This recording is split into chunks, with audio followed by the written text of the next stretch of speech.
Hi everyone, മറ്റൊരു വീഡിയോയിലേക്ക് സ്വാഗതം. അങ്ങനെ മലയാള സിനിമയിലേക്ക് മറ്റൊരു ഒടിയൻ കൂടി വരുന്നു. ഇന്നലെ പൃഥ്വിരാജാണ് ഒഫീഷ്യലി തന്റെ ഇൻസ്റ്റാഗ്രാം പോസ്റ്റിലൂടെ അത് വെളിപ്പെടുത്തിയിരിക്കുന്നത്. കരൺ ജോഹറും പൃഥ്വിരാജും കൂടി ചേർന്നാണ് രാഹുൽ സദാശിവന്റെ പുതിയ മൂവിയായ ഒടിയൻ പ്രൊഡ്യൂസ് ചെയ്യുന്നത്. ആദ്യമായാണ് കരൺ ജോഹറിന്റെ നിർമ്മാണ കമ്പനിയായ ധർമ്മ പ്രൊഡക്ഷൻസ് മലയാള സിനിമ ചെയ്യുന്നത്. ഒപ്പം പൃഥ്വിരാജ് സുകുമാരനും കൂടിയുണ്ട്. ചിത്രത്തിലെ നായിക മഞ്ജു വാര്യരാണെന്നാണ് വരുന്ന റിപ്പോർട്ടുകൾ. ഇതിനെല്ലാം പുറമെ സിനിമയുടെ ഡയറക്ടർ രാഹുൽ സദാശിവൻ ആവുമ്പോൾ സിനിമയുടെ ഹൈപ്പ് വല്ലാതെ ഉയരുകയാണ്.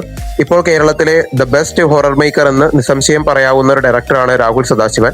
അദ്ദേഹം ചെയ്തു വെച്ച വർക്കുകളെല്ലാം അങ്ങേയറ്റം ഹൈപ്പ് ഉളവാക്കിയതും അതുപോലെ തന്നെ പ്രേക്ഷക സ്വീകാര്യത നേടിയതുമാണ്. അവസാനമായി ചെയ്ത DS ഇറെ വൻ വിജയമാണ് തിയേറ്ററുകളിൽ കളക്ഷനായി നേടിയത്. DS ഇറയ്ക്കു ശേഷമാണ് ഒടിയൻ എന്ന പടം കമ്മിറ്റ് ചെയ്യുന്നത്. ഇതിനു മുൻപ് 2018 ശ്രീകുമാരൻ മേനോൻ സംവിധാനം ചെയ്ത് മോഹൻലാൽ നായകനായി വന്ന ഒടിയൻ കേരളത്തിൽ വൻ ഓളം സൃഷ്ടിച്ച ഒരു മൂവിയാണ്. എന്നാൽ ചിത്രത്തിന് ഹൈപ്പിനനുസരിച്ച് ഉയരാൻ സാധിച്ചിരുന്നില്ല. ചിത്രം ബോക്സ് ഓഫീസിൽ വളരെ വിജയം നേടിയെങ്കിലും പ്രേക്ഷക സ്വീകാര്യത ഒട്ടും തന്നെ നേടിയിരുന്നില്ല. അതിന്റെ പേരിൽ ഇന്നും ട്രോളുകളെല്ലാം നിറഞ്ഞുകൊണ്ടിരിക്കുകയാണ്. പ്രത്യേകിച്ച് ഇന്നലെ പൃഥ്വിരാജിന്റെ പോസ്റ്റ് വന്നപ്പോൾ മുതൽ അന്നത്തെ ഒടിയനു കൂടിയും ട്രോളുകൾ ഏറ്റുവാങ്ങിക്കൊണ്ടിരിക്കുകയാണ്. രണ്ട് ഒടിയനിലെയും ഒരു കോമൺ ഫാക്ടർ എന്ന് പറയുന്നത് മഞ്ജു വാര്യരാണ്. രാഹുൽ സദാശിവന്റെ ഒടിയന്റെ ഷൂട്ടിംഗ് ഈ വർഷം തന്നെ ആരംഭിക്കും. ഇതും കൂടി ചേർക്കുമ്പോൾ പൃഥ്വിരാജിന് വളരെ വലിയ ലൈനപ്പുകളാണുള്ളത്. അടുത്തതായി പൃഥ്വിരാജിന് വരാനിരിക്കുന്നത് നോബഡി എന്ന മൂവിയാണ്. അത് വളരെ വലിയ വിജയത്തിലേക്ക് പോകുമെന്ന് ആളുകൾ പ്രതീക്ഷിക്കുന്ന ഒരു മൂവി കൂടിയാണ്.